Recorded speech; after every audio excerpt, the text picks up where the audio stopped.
არ მოდიოდნენ პირიქით, გაგიჟდნენ უფრო, გახელდნენ. და ღმერთმა 1254 წელს დაუშვა უდიდესი მიწისძვრა საქართველოში. მემატიანი აღწერს, რომ მიწა 1 წელი ბღუოდა. ამ დროს ჩამოიქცა ვარძის 2/3, რაც არის დარჩენილი, ეს არის 1/3 ვარძის დიდებიდან. 2/3 მიწისძვრამ დაანგრია. დაინგრა მთელი საქართველო, მაშინ უამრავი ტაძრები დაინგრა. ხალხი უამრავი დაიხოცა. 1 წელი მიწიდან შავი კვამლი ამოდიოდა და ბღუოდა მიწა. მიზეზი ქართველების უზრუნო ცხოვრება. გარყვნილება, სიამტკბილობა. ნახეთ, როდესაც ქართველები არასწორ ცხოვრებას იწყებდნენ, პირველად ღმერთი რასაკეთებდა? ჯერ გამოუვლენდა ხილულ მტერს. ჯალალედინის სახით, მონღოლების სახით. ჭკუაზე რო არ მოდიოდნენ, მერე პირდაპირ ან მიწისძვრები, ან დიდი კატაკლიზმები ატყდებოდა ქვეყანას. ეს ცოტა ხანი დააფიქრებდა.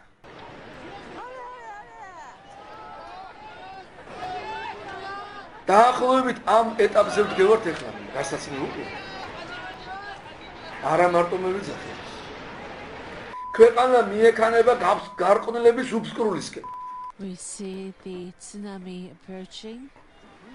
მამათმავლები დაწინაურდნენ. მეძავობა აღარ ცხენია. პირიქით. წინა პლანზე არიან წამოსული მეძავები. ყოველდღე ტელევიზორში ხედავთ მათ. ლაპარაკობენ გარყვნილებაზე, იცინიან, ლაღობენ. და ერთგვარი ტონის მიმცემები არიან სხვა ახალგაზრდებისაც. ანუ გარყვნილებისკენ უბიგძგებენ თავიანთი საქმეებით, თავიანთი ქადაგებით. The tsunami waves come near the high ground. ეხლა უცოდველი ვინ არის? უცოდველი არავინ არ არის.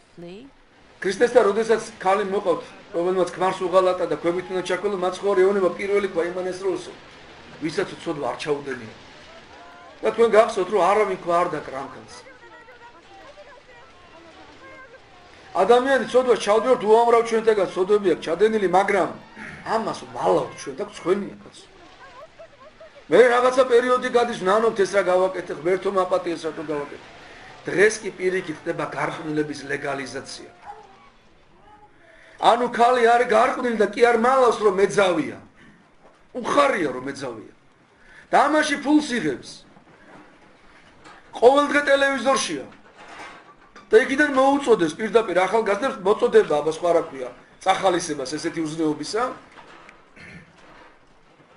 და ნახეთ როგორ მეორდება ისტორია, დავკარგეთ ტერიტორიები, რატო? აფხაზებმა წაგვართვეს, ოსებმა წაგვართვეს, რუსებმა წაგვართვეს, სომხებმა წაგვართვეს. ღმერთმა ჩვენი ცოდვების გამო დაუშვეს ყველაფერი. ესე იწყებოდა ჯალალედინის შემოსევაც, ეს კიდე ღმერთო ბოლომდე არ გაგვიმეტა ისე. თუ ჭკუაზე არ მოვალთ, რაც იაპონიაში მოხდა და ტაილანდში და რაც 1254 წელს მოხდა საქართველოში, ეს დაგვატყდება თავს. ყოვლადწმიდა ღვთისმშობელი არ დაუშვებს, რომ მის ქვეყანაში გარყვნილება მიზეიმოს. ესეთი რამე არ მოხდა. დედა ღვთისმშობელი ამას არ დაუშვებს. ისევე როგორც უფალმა იცოდა, რომ ჯობდა წარღვნის დროს უფლის განჩინებით, უფლის გადაწყვეტილებით შეწყდა ცხოვრება დედამიწაზე. რადგან იცოდა, რომ ამ ხალხის გამოსწორება აღარ იქნებოდა, აი სანამ ამ კონდიციამდე მივალ და სანამ უფალს განვარცხებ, ჯობია გავჩერდეს. როგორც ნინევიამ შეინანა, ნინევიას იგივე სასჯელიანობდა, რაც სოდომს და გომორს. ნინევია ქალაქი იყო, ესეთივე გარყვნილები ცხოვრობდა, როგორც სოდომი და გომორი. უზნეობა მიაღწია მწვერვალს. და ღმერთმა გადაწყვიტა გამოუტანა განაჩენ ნინევიას სასჯელს, ისეთივე როგორც სოდომს და გომორს. მაგრამ გააგზავნა თავის წინასწარმეტყველი იონა და უთხრა, წადი იონა, გააფრთხილე ეს ქალაქები და ჭკუაზე მოვიდა. თორე დავჯი როგორც სოდომი და გომორი, როგორც წარღვნა. მივიდა იონა წინასწარმეტყველი, უქადაგა ნინევიელებს, მივიდა მეფესთან და უთხრა ღმერთს, გადაწყვეტილი აქვს თქვენი ქალაქის დასჯა. ნინევიელებმა დაიწყეს გლოვა, ტირილი, ბოდიშის მოხდა, სინანული ღვთის წინაშე მეფემ თავზე დაიყარა ნაცარი, დაიწყო მარხვა და მისი შემხედარება მთელმა ქვეყანამ დაიწყო მარხვა და ღმერთმა ნინევის სასჯელი გადადო. ნინევიამ კიდე 20 საუკუნე იარსება დაახლოებით, შუა საუკუნეებში დაეცა ეს ქალაქი.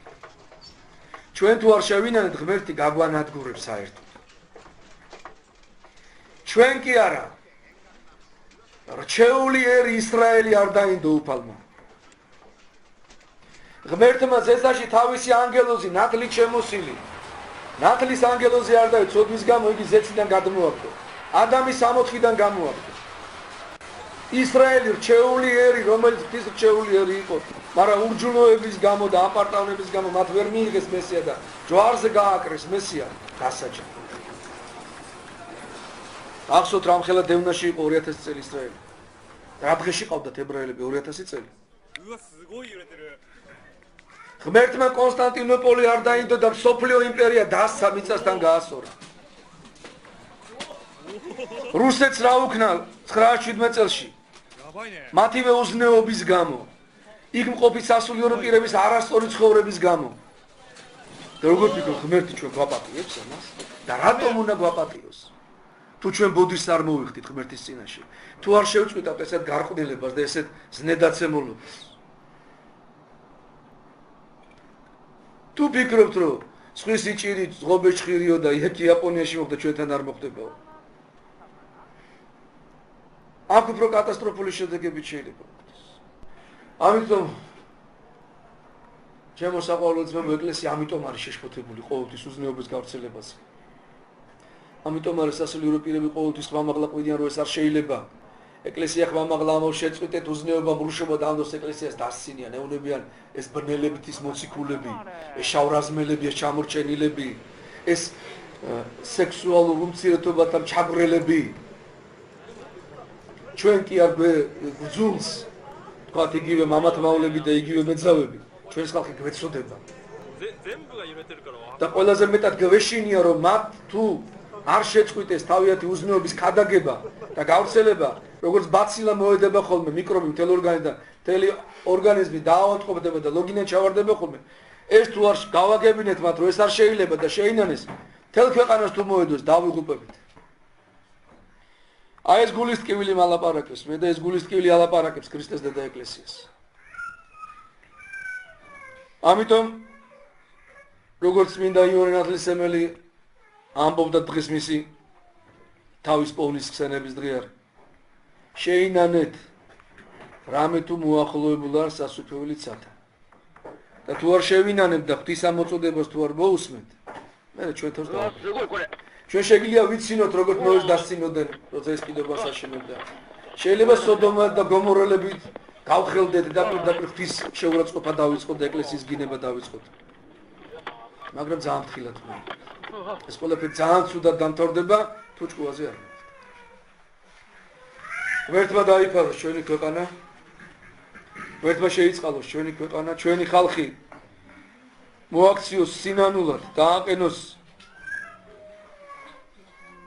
სწორი ცხოვრების გზაზე და ღმერთმა ჩვენი ეკლესიის ლოცვები ჩვენი ქვეყანა დაიფაროს და გადაარჩინოს. ღმერთმა გაკურთხოთ და ღმერთმა დაგლოცოთ. ღმერთი შეგვეციოს რომ მთელი ჩვენი დარჩენილი ცხოვრება სინანულით და ღვთის ცნებათა აღსრულებით გავხდეთ. თორე გაგახსენებთ როგორც პავლე მოციქული ახსენებდა და ეპისტოლეში წერია ღმერთმაო ისრაელი არ დაინდო ზეთისხილის რტოებიო და ზეთისხილზე დამყნობილებს რაღაც უზავს. ანუ ზეთისხილი რჩეული ხე არ დაინდო ისრაელმა. ღმერთმა ისრაელი და ზეთისხილზე რო დაამყნობ, თუ ისტორად არ მოიქცე იმას რაღა მოვა იმ ნამყენს. ეს უფრო არ გახდება? აი ზეთისხილზე დამყნობილები ვართ ჩვენ. ახალი ისრაელი, ანუ მართლმადიდებლები. ღმერთმა გაკურთხოთ და ღმერთმა დაგლოცოთ.